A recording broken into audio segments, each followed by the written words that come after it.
Deus de toda misericórdia, a Ti somos gratos por mais uma vez o Senhor permitir que sejamos perante a Tua presença, sejamos perante o Teu santo trono e não somente estarmos ali, mas sentirmos, Pai, o Teu amor, o Teu poder, a Tua misericórdia.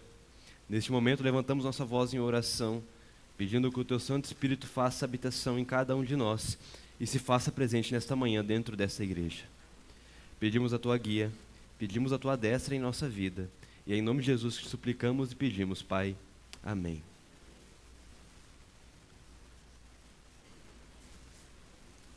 Queridos, até então, nós tivemos vários degraus que nós fomos subindo.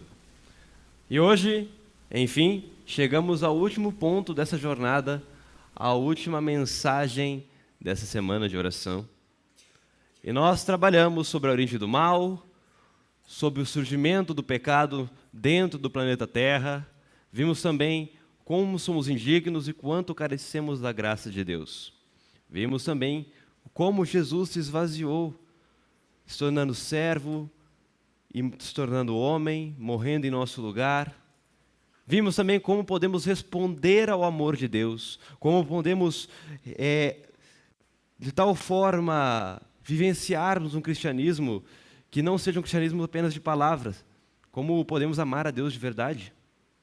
Vimos sobre os sinais da volta de Jesus e ontem vimos do que nós mais necessitamos para passar as coisas que estão no porvir. Vimos sobre a necessidade do batismo do Espírito Santo. E hoje, enfim, falaremos sobre a última vitória. Tema esse que é o tema central dessa semana. Tema esse que está sendo trabalhado durante toda a OP, todo o Brasil. Nós estamos falando sobre isso no Brasil inteiro.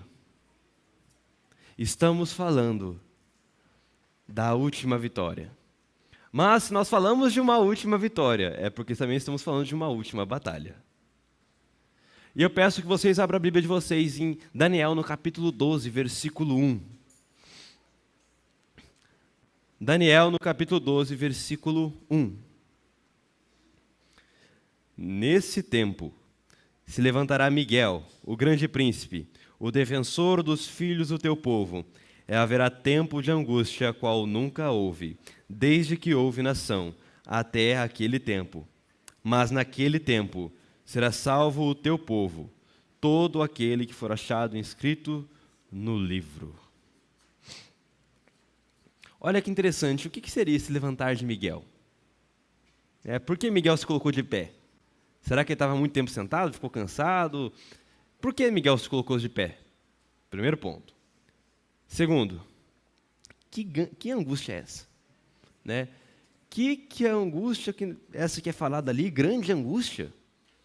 Como jamais foi visto? Não entendemos muito bem, a princípio. Mas vamos caminhar pela palavra de Deus, vendo o que a Bíblia nos fala e nos informa sobre o que nós vamos ver nesta manhã. Apocalipse, no capítulo 3, no versículo 7. Apocalipse 3, versículo 7.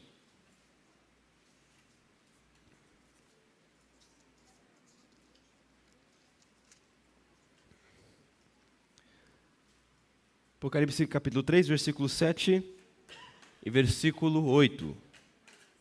Ao anjo da igreja em Filadélfia escreve: essas coisas diz o santo, o verdadeiro, aquele que tem a chave de Davi, que abre e ninguém fechará, que fecha e ninguém abrirá. Conheço as tuas obras, eis que tenho posto diante de ti uma porta aberta, a qual ninguém pode fechar. Que tens pouca força, entretanto guardaste a minha palavra, e não negaste o meu nome. João, no capítulo 10, versículo 9. João 10, versículo 9. Eu sou a porta. Se alguém entrar por mim, será salvo. Entrará e sairá e achará pastagem.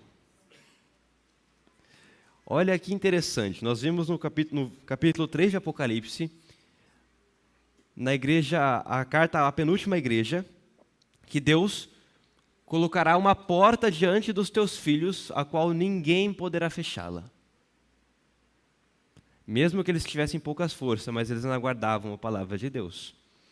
E nós vemos em João 10:9 que Jesus é a porta. Se nós andarmos para outra parte da Bíblia, veremos que larga é a porta e grande o caminho que leva à perdição, mas pequena é a porta que leva à salvação, e estreito é o caminho. Então nós estamos falando aqui sobre uma porta. Que porta é essa? O que significa essa alusão? Porque nós estamos trabalhando a palavra porta aqui. Não tem muito sentido. Por que estou falando de porta? Vamos seguir. Nos dias em que vivemos, a salvação ainda é direcionada a todas as pessoas. A porta estar aberta, na visão bíblica, significa que a porta do céu, a salvação, a chance de termos redenção, está perante todos.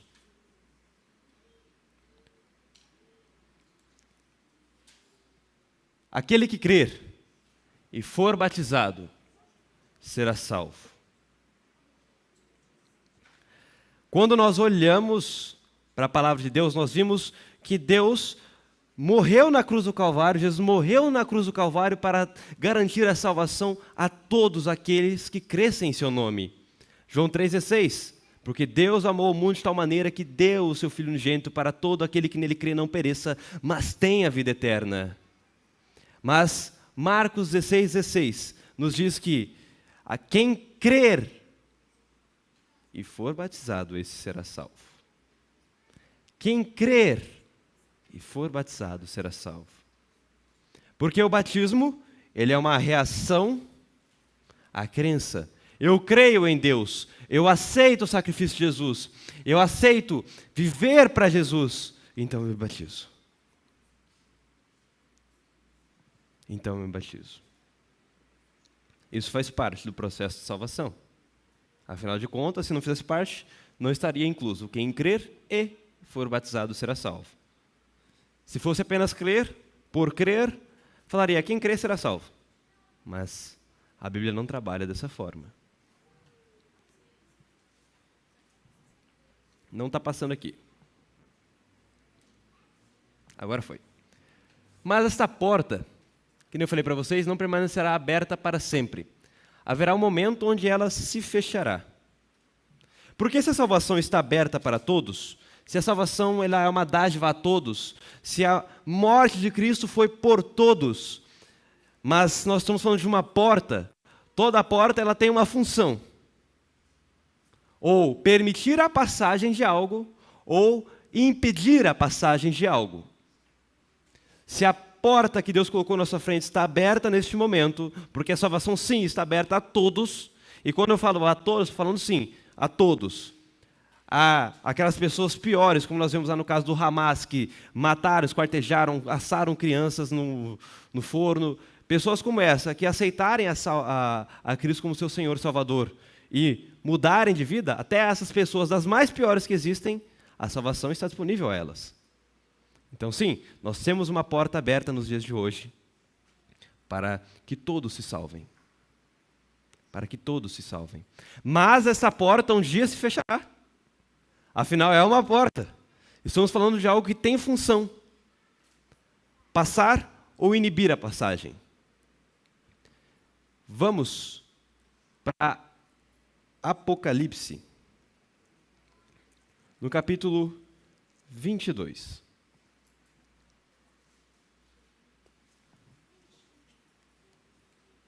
Versículo 11.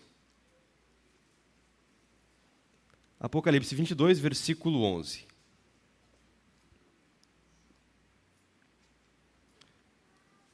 Continue o injusto fazendo injustiça.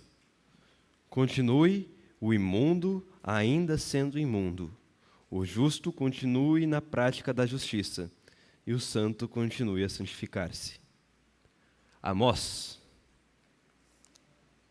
Irmão Rafael, onde fica Amós? Encontre Daniel na sua Bíblia. Na frente de Daniel nós temos Oséias. Na frente de Oséias nós temos Joel. Na frente de Joel nós temos Amós. Amós, capítulo 8, versículo 11 e 12. Amós 8, versículo 11 e 12. Eis que vem dias, diz o Senhor Deus, em que enviarei fome sobre a terra, não de pão, nem sede de água, mas de ouvir as palavras do Senhor. Andarão de mar a mar, de norte até o oriente, correrão por toda parte, procurando a palavra do Senhor e não a acharão. Queridos, a Bíblia é muito clara em dizer que haverá um momento da história humana onde a salvação não estará mais disponível a todos. É muito claro o texto. Chegará um momento onde Deus falará: chega, continue o justo na justiça e o injusto na sua injustiça. Chega, acabou, ponto final. Parou com tudo isso. Deus colocará um ponto na história, onde aqueles que estiverem salvos permanecerão salvos, e aqueles que estiverem perdidos permanecerão perdidos para a condenação eterna.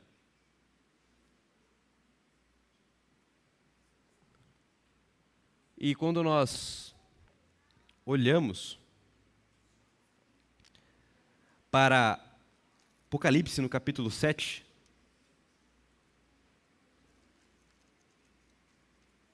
Apocalipse capítulo 7,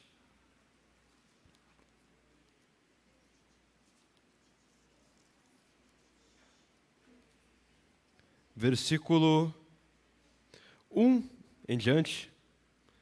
Depois disso, vi 4 anjos em pé nos 4 cantos da terra, conservando seguros os 4 ventos da terra, para que nenhum vento soprasse sobre a terra, nem sobre o mar, nem sobre árvore alguma. Vi outro anjo que subia do nascente do sol, tendo o selo do Deus vivo, e clamou em grande voz aos 4 anjos, aqueles aos quais fora dado fazer dano à terra e ao mar, dizendo: não danifiquem nem a terra, nem o mar, nem as árvores, até selarmos na fronte nos servos do nosso Deus. Não danifiquem nem a terra, nem o mar, até que nós selemos na fronte os servos do nosso Deus. Selemos na sua fronte os servos do nosso Deus.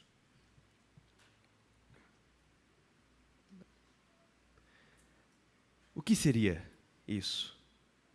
Por que estaria pedindo para que nós tenhamos um selamento? Nós vamos para Apocalipse 13 e nós vemos que há um selo também que é destinado àqueles que adoram a Satanás. Nós conhecemos com a marca da besta, que alguns leigamente acham que é um chip, que é o código de barra, que é alguma coisa desse estilo, mas não. A marca da besta, ela é uma afronta à lei de Deus. Afinal, 666, um múltiplo do número 6, é uma linha do pensamento hebraico que refere-se ao maior afronta a Deus. Afinal, o número 6 era o número ideal do panteão babilônico, era o número que os babilônios utilizavam, e eles vinham o número 6 sendo o número do homem. Afinal, o homem foi criado no 6º dia. Então, quando nós vemos um número na Bíblia multiplicado, 666, não é 666. A Bíblia não trabalha 666. A Bíblia trabalha 666, o número múltiplo de 6. E quando vemos um múltiplo na Bíblia, é que é algo potencializado. Quando Pedro chega para Jesus e fala: Senhor, quantas vezes por dia eu tenho que perdoar o meu irmão? 7 vezes? Ou seja, 7 é o número da perfeição? Ou tenho que perdoar perfeitamente meu irmão? Jesus olha para Pedro e fala: não, Jesus, não, Pedro. 70 vezes 7. Multiplique isso. Toda vez que nós vemos um número na Bíblia multiplicado, é porque não é só uma coisa, é algo potencializado. Afinal, Quantos são salvos através do Apocalipse? Qual que é o número? 144 mil. 12 vezes 12 vezes 1000. É o povo de Deus em potência. Então, 666, como 6 é uma afronta, é número de homem. Então nós temos o homem tentando ofender a Deus no seu máximo. E a marca da besta é dada na fronte e na mão. E quando nós vamos para Deuteronômio, capítulo 6, do verso 4 em diante, nós vemos que Deus pede para o seu povo colocar a sua lei na fronte e na mão. Deuteronômio capítulo 6. E os judeus fazem isso até hoje, nós chamamos de tefilim. É uma caixinha que eles colocam aqui, no braço esquerdo, e aqui. Ou seja, uma marca na fronte e na mão. Deus pediu para colocar a sua lei na mentalidade, ou seja, no modo de pensar e no modo de agir. E a marca da besta é aonde? Na fronte e na mão. A gente olha para Ezequiel, capítulo 20, versículo 12. Também lhes dei os meus sábados, que serão meu sinal entre mim e vós. Ou seja, nós estamos vendo um momento onde aqueles que terão a marca da besta firmados e aqueles que terão o selo do Deus vivo firmados também. Quando todos estiverem selados neste planeta, aí faz sentido. Miguel se levantará. Para aqueles que estão perdidos, Miguel é um dos nomes dados a Jesus. Miguel é um dos nomes que Jesus tem na Bíblia. Porque quando Satanás se rebela contra Deus, ele queria ser como Deus, como nós vimos no primeiro dia. Satanás queria ser como Deus. Sabe o que significa Miguel? Quem é como Deus? Micael, em hebraico. Quem é como Deus?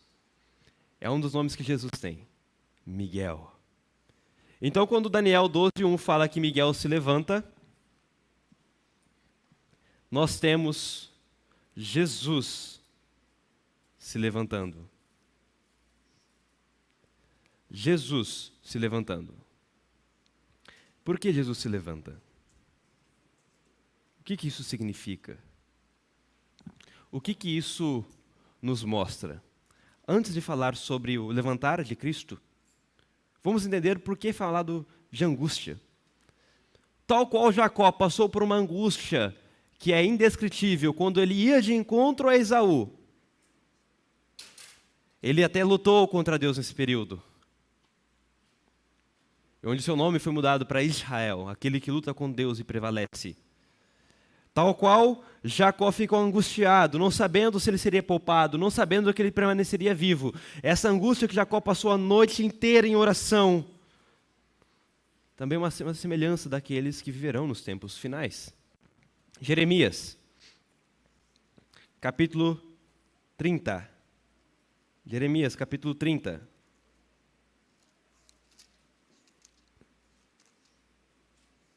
Versículo 1 ao versículo 10. Jeremias 30, versículo 1 ao versículo 10. Palavra que do Senhor veio a Jeremias dizendo: Assim fala o Senhor, Deus de Israel, escreve num livro todas as palavras que eu disse, porque eis que vem dias, diz o Senhor, em que mudarei a sorte do meu povo de Israel e de Judá, diz o Senhor. Falo-eis voltar para a terra que dei a seus pais e a possuirão. São estas as palavras que disse o Senhor acerca de Israel e de Judá. Assim diz o Senhor, ouvimos uma voz de tremor e de temor, e não de paz. Perguntai, pois, e vede, se acaso um homem tem dores de parto. Por que vejo, pois, a cada homem com as mãos na cintura, como a que está dando à luz? E por que se tornaram pálidos todos os rostos? Ah, que grande é aquele dia, e não há outro semelhante. É tempo de angústia para Jacó, porém será livre dela. Naquele dia, diz o Senhor dos Exércitos, Eu quebrarei o seu jugo de sobre o teu pescoço, e quebrarei os teus canzis, e nunca mais estrangeiros farão escravos este povo, porque servirá ao Senhor, seu Deus, como também a Davi, seu rei, quem lhe levantarei.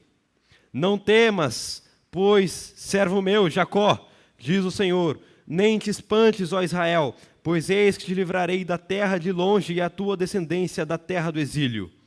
Jacó voltará e ficará tranquilo e em sossego, e não haverá quem o atemorize. Haverá angústia, tal qual nunca jamais se entendeu. Angústia tal qual Jacó passou, pior do que aquele passou, mas ele não participará dela. E quando a Bíblia fala, não ouço tempo de paz, mas sim houve tempo de tormento, de sofrimento.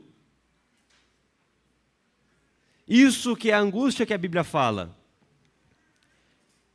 E quando nós olhamos para Daniel no capítulo 12, e esse é o entendimento que nós temos que ter, quando Miguel se levantar, quando Jesus se levantar, haverá tempo de angústia. Agora vamos entender isso.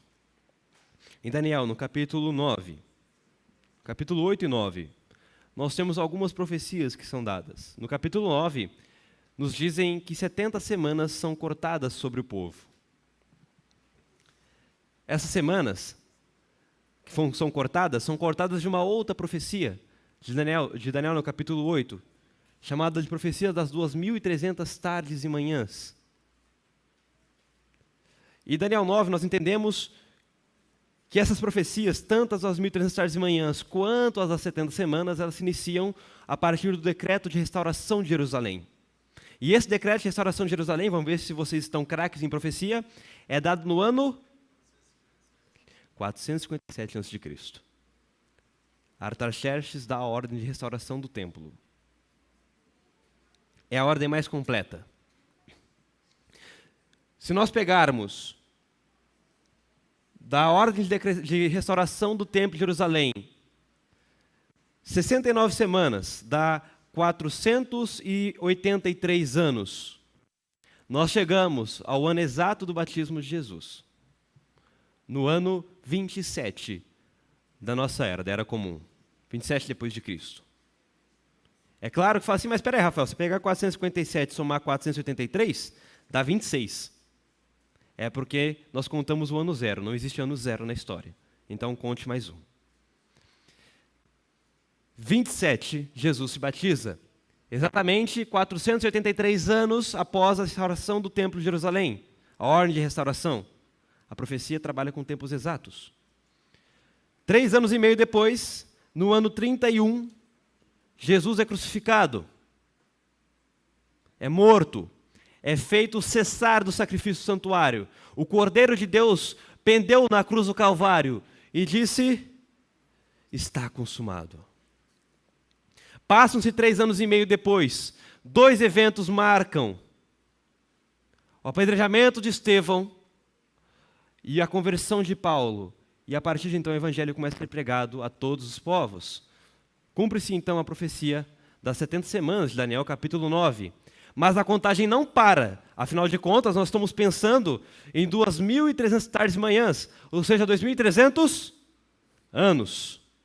Se pegarmos de 457 a.C., contarmos 2.300 anos, lembra-se, não contemos o ano zero, não tem ano zero, chegamos ao ano de 1844. Especificamente, quando falamos da expiação, já que a profecia é, até 2.300 tardes e manhãs, o santuário será purificado. O dia do Yom Kippur, no ano de 1844, deu no dia 22 de outubro. E por que eu estou falando essas datas? Por que isso é importante? É que, pessoal, purificação de santuário, expiação. Nós falamos de tempo de juízo, quando a comunidade de Israel entrava no período do Yom Kippur, ou seja, 10 dias antes da expiação, eles entravam em contrição, eles entravam em humilhação, eles se constrangiam, buscavam se arrepender dos seus pecados, buscavam colocar o seu coração, esquadrinhando ele, procurando se tinha algum pecado que não foi confessado ao Senhor. Eles entravam em profundo estado de reverência, para que quando chegasse o dia da expiação, ninguém morresse. Afinal de contas, se você não confessasse um pecado seu, no Yom Kippur você morria. Acontecia ao 10º dia do 7º mês. E por que Deus falou que o santuário então seria purificado? É porque no dia 22 de outubro de 1844, no cumprir das 2.300 tardes e manhãs, Jesus, no santuário celestial, passou do lugar santo para o lugar santíssimo. E nós iniciamos o que nós conhecemos como o tempo do fim. Todas as pessoas deste mundo que já passaram e as que estão vivendo neste momento estão em julgamento. Estamos sendo julgados. Uns para a salvação, outros para a condenação eterna. Então Jesus Cristo, Miguel, está neste momento sentado no lugar santo dos santos, julgando a cada um de nós. Mas a população mundial não é infinita. Quem existiu nesse mundo não viverá para sempre. E Jesus não permanecerá em julgamento eternamente. Quando Miguel, ou seja, Cristo, no santuário celestial se levantar, ele está falando novamente, tetelestai, está consumado, acabou o julgamento. Foram selados na fronte com o selo de Deus vivo dos meus, e aqueles que adoram a Satanás, que não obedecem às minhas leis, que não me amam, estão selados com a marca da besta. Mas tem um problema. Quando Deus fizer isso, quando Cristo fizer isso, a porta da graça que nós conhecemos se fechará. Nós podemos ver isso em Mateus capítulo 25, no versículo 10. As virgens receberam o noivo, eles entraram e a porta se fechou. Quando Cristo se levantar do santuário, não há mais salvação e não há mais perdição. Aqueles que estão salvos, aqueles que são perdidos, estão perdidos, e aí realmente é o fim. Não tem como voltar atrás. Por que angústia, a Bíblia fala então? Se esse é o momento de glória, por que angústia pensamos se esse é o momento de maravilhoso? Porque acabou. Se acabou o julgamento, Jesus vai voltar. É porque quem está salvo não sabe que está salvo. Afinal de contas, as pragas que a Bíblia trabalha não acontecerão no mundo todo. Elas acontecerão em pontos específicos, como serão parciais, e sairão sobre os ímpios. Os salvos não saberão que estão salvos. Por isso que a angústia. Jacó estava salvo quando ele estava em angústia orando antes de encontrar com Esaú. Estava ou não estava? Estava. Ele sabia disso? Por isso ele estava em angústia. Os salvos, quando acabar o julgamento, estarão salvos? Sim, estarão salvos, selados com o selo de Deus vivo. Mas saberão disso? Não. É por isso que quando nós vamos para Mateus, no capítulo 24, nós temos a maravilhosa promessa. Vamos ler o versículo 2 de Daniel 12 e depois vamos para Mateus 24. Muitos, os que dormem no pó da terra, ressuscitarão, uns para a vida eterna, outros para a vergonha e horror eterno. Mateus capítulo 24, versículo 29 diz: Logo em seguida, a tribulação daqueles dias, o sol escurecerá, a lua não dará sua claridade, e as estrelas cairão do firmamento, os poderes do céu serão abalados. Então aparecerá no céu o sinal do Filho do Homem. Todos os povos da terra se lamentarão e verão o Filho do Homem vindo sobre as nuvens do céu, com poder e muita glória. E ele enviará os seus anjos com grande clangor de trombeta, os quais reunirão os seus escolhidos dos quatro ventos de uma a outra extremidade dos céus. 1 Tessalonicenses capítulo 4. 1 Tessalonicenses capítulo 4.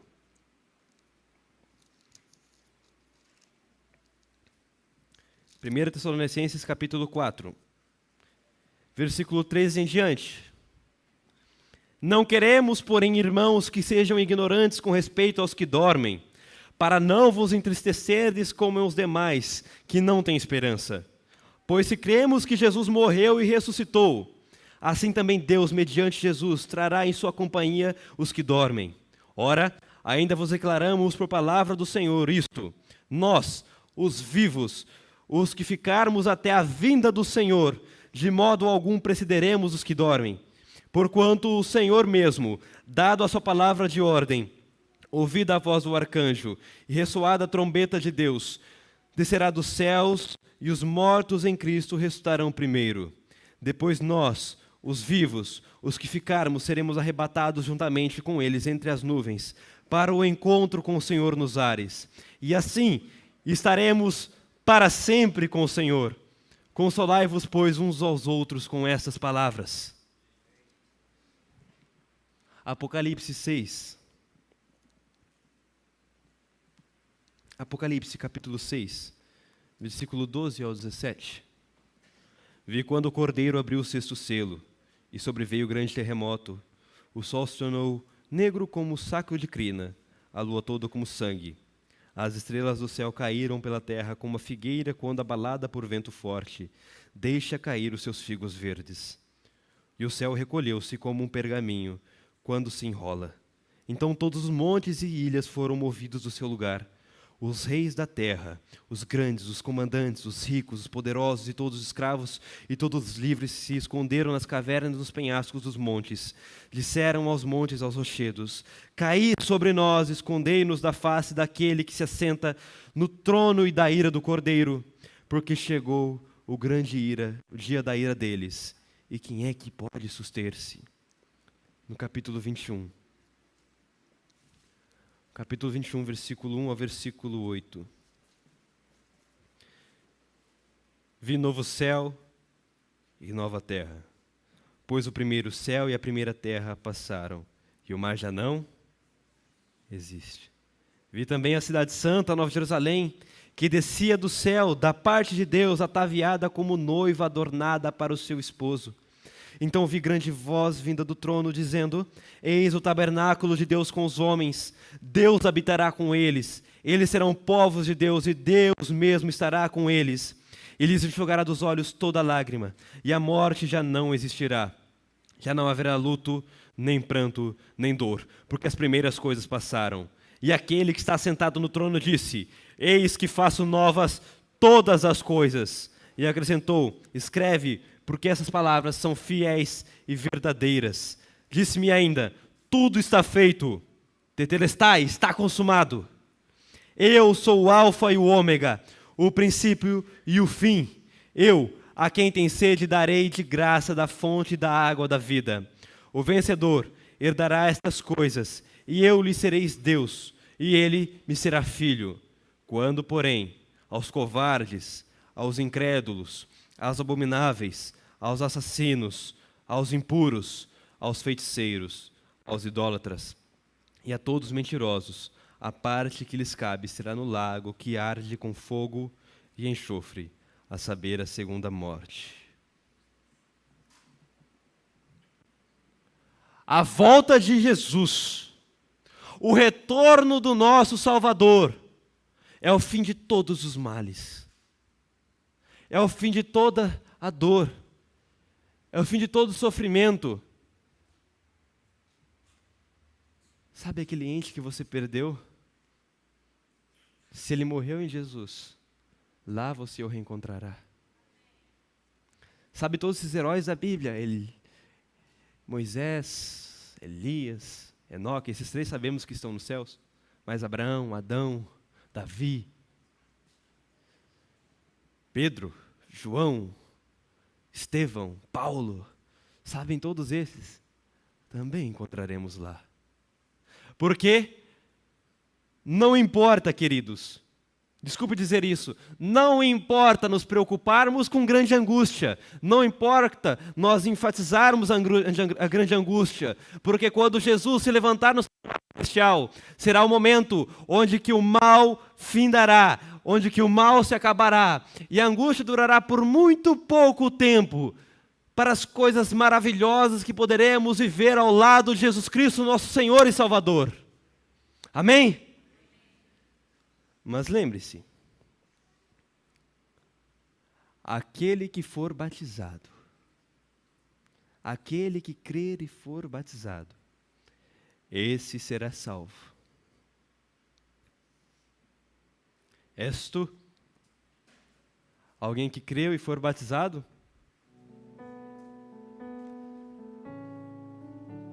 Você creu em Cristo e foi batizado? Se sim, glória a Deus. Mas também é momento de reafirmarmos nossa aliança com o Senhor.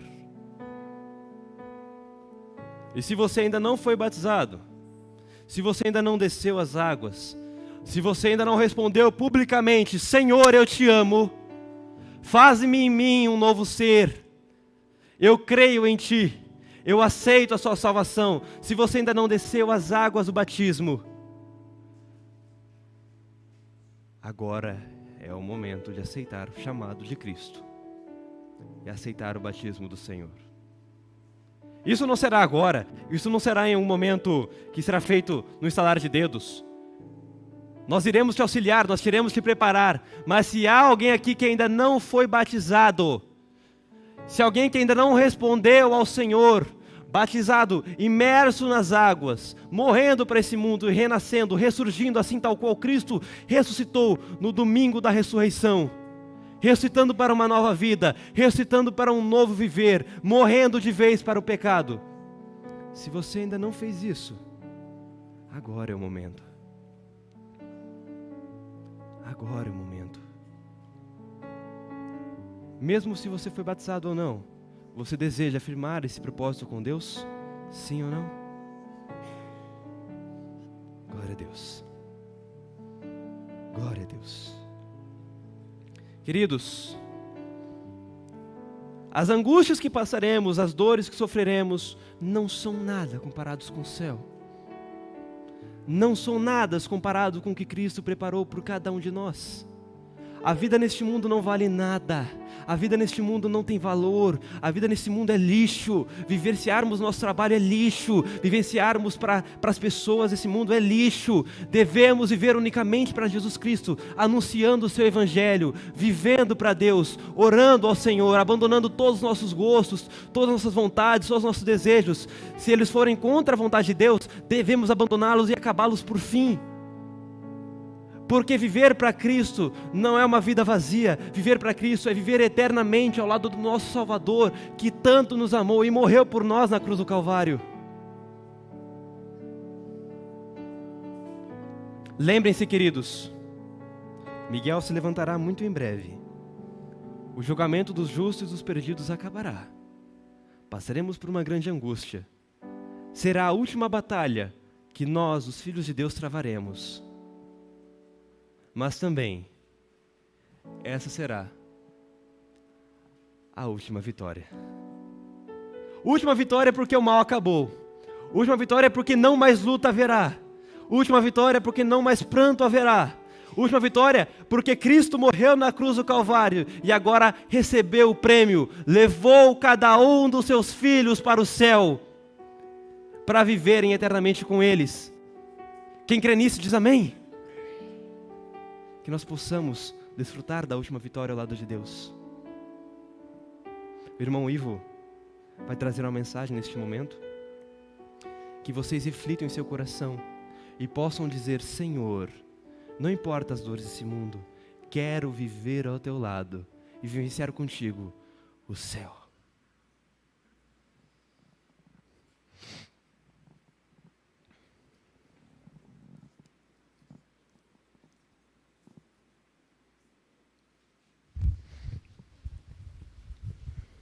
74.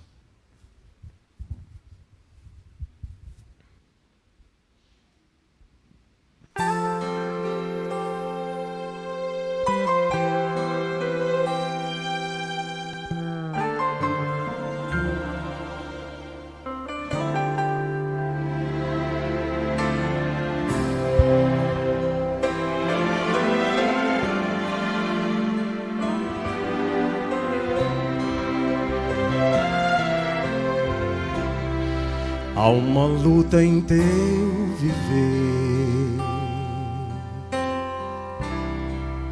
que causa tanta dor. Tens pensado em desistir, sem forças para vencer. Mas para que desesperar? Basta apenas confiar.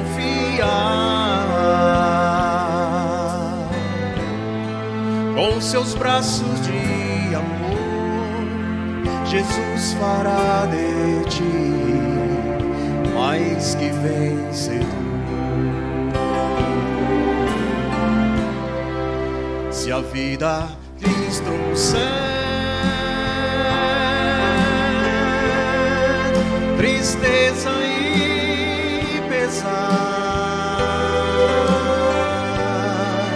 confie que o Senhor Jesus vai te amparar. Sua paz Ele dará, e a calma reinará. Com seu imenso amor, Jesus fará de ti mais que vencedor. Já não tenho mais temor, olhando pra Jesus. Quando vem a escuridão, eu vejo sua luz. Grande preço Ele pagou ao sentir intensa dor. Com seu sangue lá na cruz, Ele te tornou mais que vencedor. Se a vida lhe trouxer tristeza e pesar, confie que o Senhor Jesus vai te amparar. Sua paz Ele dará, e a calma reinará. Com seu imenso amor, Jesus fará de ti mais que vencedor. Com seu imenso amor, Jesus fará de ti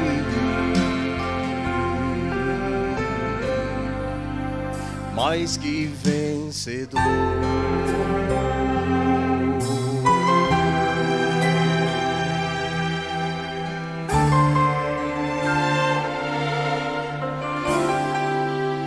Mais que vencedor.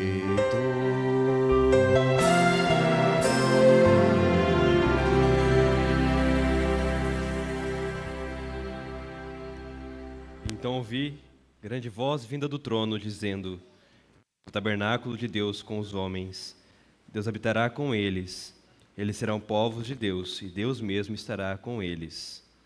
Ele enxugará dos olhos toda lágrima, e a morte já não existirá, já não haverá luto, nem pranto, nem dor, porque as primeiras coisas passaram. E aquele que está sentado no trono disse: eis que faço novas todas as coisas. Escreve, porque estas palavras são fiéis e verdadeiras. Fechem seus olhos. Pai divino, Senhor de misericórdia, gratos somos a Ti, porque o Senhor nos dá a oportunidade, não só de poder falar do Teu Evangelho, de podermos, assim como mendigos, dar pão a outros mendigos, falar como pessoas miseráveis a outros miseráveis, mas o Senhor também nos dá, Pai, a chance da justificação que vem através do Teu santo sacrifício e a certeza de que muito em breve o Senhor retornará nas nuvens dos céus. Pedimos, Senhor, que a cada um que está presente aqui, cada um de nós, o Teu Santo Espírito faça morada em nosso coração e nos guie, nos direcione diretamente para as mansões celestiais ao Teu lado. É em nome de Jesus que nós te clamamos, Pai. E é por Cristo Jesus que nós te pedimos. Amém. Queridos, que Deus abençoe a cada um. Nos vemos em breve, se não aqui, lá no céu.